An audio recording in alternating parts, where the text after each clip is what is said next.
The stadium lights of Metropolis Arena cast long, restless shadows over the ring. Inside, a storm was brewing. John Cena stood alone, the canvas beneath his boots stained with the sweat and exertion of an uphill battle. The crowd, usually a tempest of mixed emotions for the veteran, was a unified wall of thunderous support. They sensed the shift. The familiar landscape of the WWE had been corrupted, twisted by a force that didn't just want championships, it wanted dominance. Randy Orton, the apex predator, emerged from the smoky entrance ramp. Beside him, an unexpected and volatile ally, CM Punk. The straight-edge superstar wore a smirk that matched the calculating intensity in Orton's eyes. This was the birth of the powerful, an alliance built not on respect, but on shared contempt for the established heroes and the crowd's unconditional adoration. Orton grabbed the microphone, his voice a low, threatening rumble. "You think you're beloved, Cena?" he sneered, the words echoing through the cavernous arena. "You think you're the hero of this story. Heroes get broken. Heroes get erased. And we are the architects of your erasure." Cena didn't back down. He pointed a defiant finger at the formidable duo. "Orton, you talk about rewriting history, but you forget one thing. History is written by the people who have the guts to show up, not the cowards who manipulate from the shadows." Before the confrontation could escalate further, the familiar music of a warrior pulsed through the speakers. Roman Reigns marched to the ring, the big dog staking his claim. And then another pulse, a legendary one. The crowd erupted as the unmistakable riffs of "Electrifying" filled the air. The people's champion, Dwayne Johnson, better known to the world as The Rock, stepped out. The odds, if not evened, were now formidable. But the real threat wasn't just physical. As the arena plunged into darkness, the iconic theme of a woman who defined rebellion, Paige, played. She didn't come to fight. She came with information. The shadows shifted, and from the backstage area, two figures emerged, working in chilling synchronization. One was Brie Bella. Gone was the bright, effervescent personality. She was cold, detached, her eyes fixed on something or someone else. She wasn't fighting for honor, she was fighting for a price. She was a hired assassin, and her target was Cena. Specifically, she was a distraction to exploit his weakness. Her sister, Nikki Bella, watched from the backstage area, horror etched on her face. This was wrong. This was Brie, her twin, her confidant, now a component in a grand design of destruction. Cena's love for Nikki was the target, the one chink in his armor that Orton intended to exploit. The first few weeks were a relentless series of targeted strikes. The powerful, now bolstered by JBL, the cynical financial magnate turned executioner, didn't just win matches, they engineered trauma. JBL's commentary became a vehicle for psychological warfare, and his wealth bought silence or compliance. Nikki, unable to stand by, attempted to confront her sister. Their encounters were brief and devastating. "Brie, this isn't you," Nikki pleaded, her voice trembling in a dimly lit hallway. "Orton is using you. They don't care about you." Brie's response was empty, transactional. "The check clears, Nikki. That's all I care about." The shift was jarring, a reflection of the corrupting influence the powerful wielded. The first major confrontation took place at the Vengeance pay-per-view. Reigns and The Rock faced Orton and CM Punk in a brutal main event. Cena, however, was preoccupied. He was in a backstage area searching for Nikki, who had gone missing.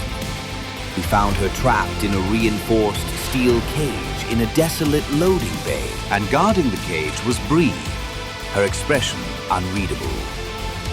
This was the moment. This was the test. "Let her go, Bree," Cena demanded, his tone dangerous. Bree raised a stun baton. "Orton doesn't pay for mercy, John." It wasn't a fair fight. Cena refused to hit her. He parried her attacks, trying to talk her down. "Think of the people we care about. Think of Nikki." Nikki, within the cage, screamed, "Bree, stop!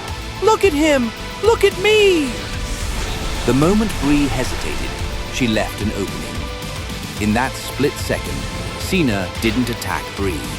He used his immense strength to grab the cell bars and twist them, creating a narrow gap. Nikki squeezed through. But the distraction had been the plan. While Cena focused on the cage, CM Punk had slipped backstage. He wasn't there to fight. He was there to send a message. A brutal GTS, go to sleep, left Cena stunned and gasping for air. The message was clear. No one was safe. The conflict escalated from the ring to the personal lives of the superstars. The powerful launched a campaign of intimidation against their families and friends. JBL's financial analysts publicly targeted the stars' businesses. The Rock found his charitable foundation under scrutiny. Reigns found his family's compound watched by private security goons hired by JBL. But the defining blow came during a special Raw episode dedicated to the troops. Paige, who had been Cena and Nikki's primary link to inside information on the Powerful's tactics, was cornered in a parking garage by Orton, Punk, and Bree. The fight was swift and merciless. Paige, despite her defiance, was no match for the combined brutality of Orton and Punk. They left her lying in the oily pavement, her spirit not broken, but her body severely battered. The loss of Paige was a devastating psychological blow to the heroes. Cena, Reigns, and The Rock were now fueled by something more than justice. They were fueled by rage and grief. A summit of the surviving heroes was called. Cena, visibly worn, his love for Nikki now a powerful vulnerability. Orton intended to exploit again and again. The Rock, usually the voice of the audience, spoke with a gravity that hushed the room. "This isn't about championships, brothers. It's about preserving what we stand for. This is war." Nikki, a shadow of her former self, was determined. She refused to be a pawn anymore. "Bree, she needs us. I can feel it. There's still light in her." The Rock nodded. "Then we don't just fight to win. We fight to save. We save the people who matter. We save Bree." The stage for the final confrontation was the annual Destruction pay-per-view, appropriately named. The stadium was a colossal structure of glass and steel, a modern coliseum where legends are made and sometimes broken. The preliminary matches were a bloodbath. Many beloved mid-card heroes who had stepped up to fight the powerful were brutally eliminated or severely injured. Names like Kofi Kingston, Big E, and even Daniel Bryan, who had tried to intervene on Bree's behalf, were silenced by Orton's cold efficiency and JBL's ruthless tactics. The final two teams emerged.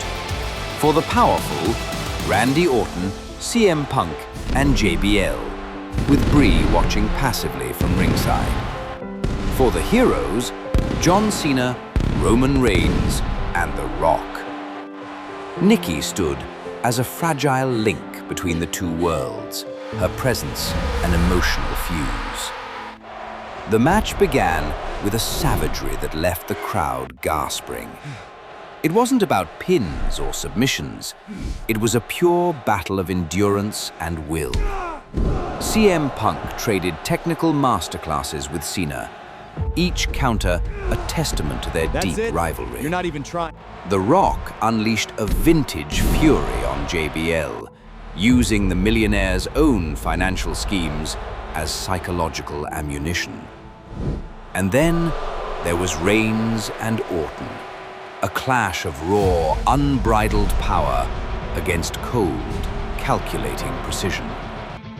In the midst of the chaos, Cena was cornered by Orton. The apex predator coiled, his eyes focused on the vulnerable spot, where Nikki was standing. He didn't RKO Cena, he simply maneuvered him so Cena was forced to look at Nikki, a clear threat. "Watch closely, John," Orton taunted. "This is where your love fails." But he hadn't reckoned on Nikki. As Orton prepared his signature punt kick, Nikki threw caution to the wind. She scrambled onto the apron, screaming, "Randy, look at me!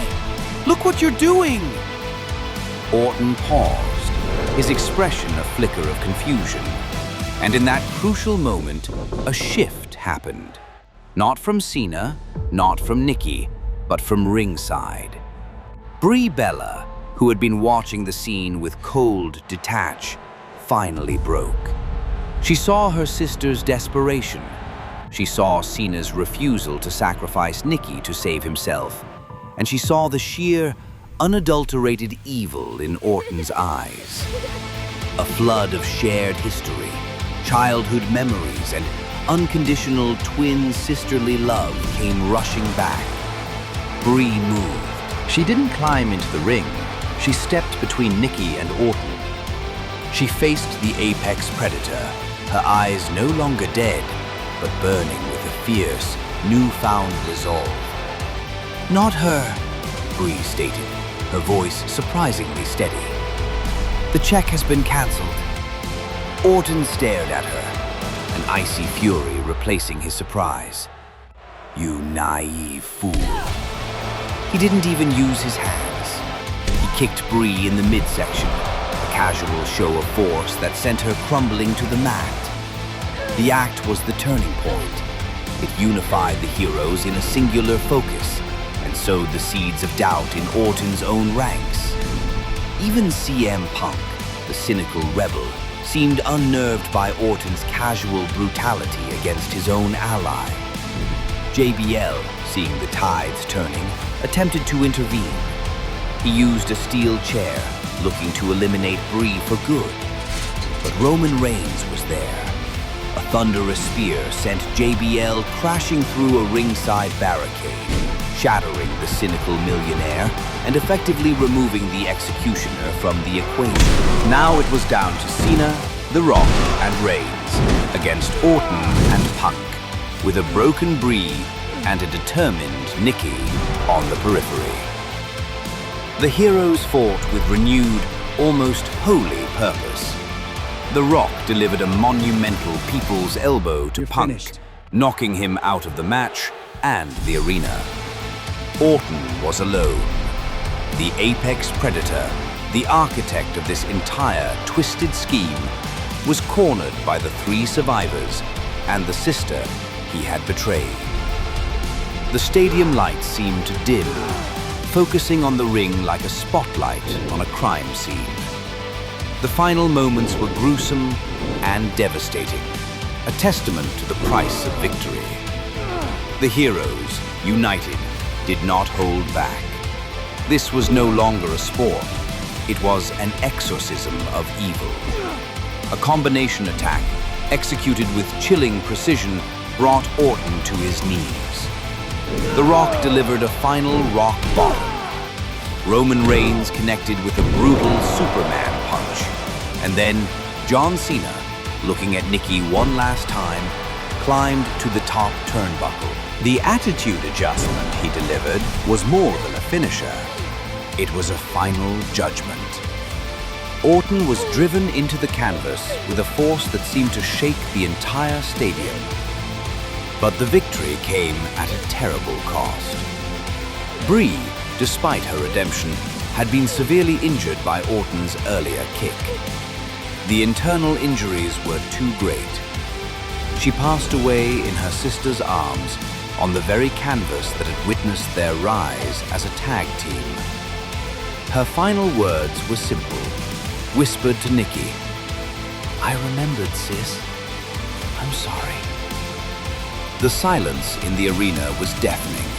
The crowd didn't cheer. They watched as Nikki wept over her sister, Cena kneeling beside them, his love now a source of deep, abiding pain. Reigns and The Rock stood silently, their own faces etched with grief. The powerful was defeated, but the cost of victory was a scar that would never fully heal. Weeks later, the stadium was again empty. John Cena stood alone in the ring, the lights dim. The echo of the final confrontation still resonated in the space. Nikki emerged from the shadows, her presence a flicker of light in the darkness. They didn't speak.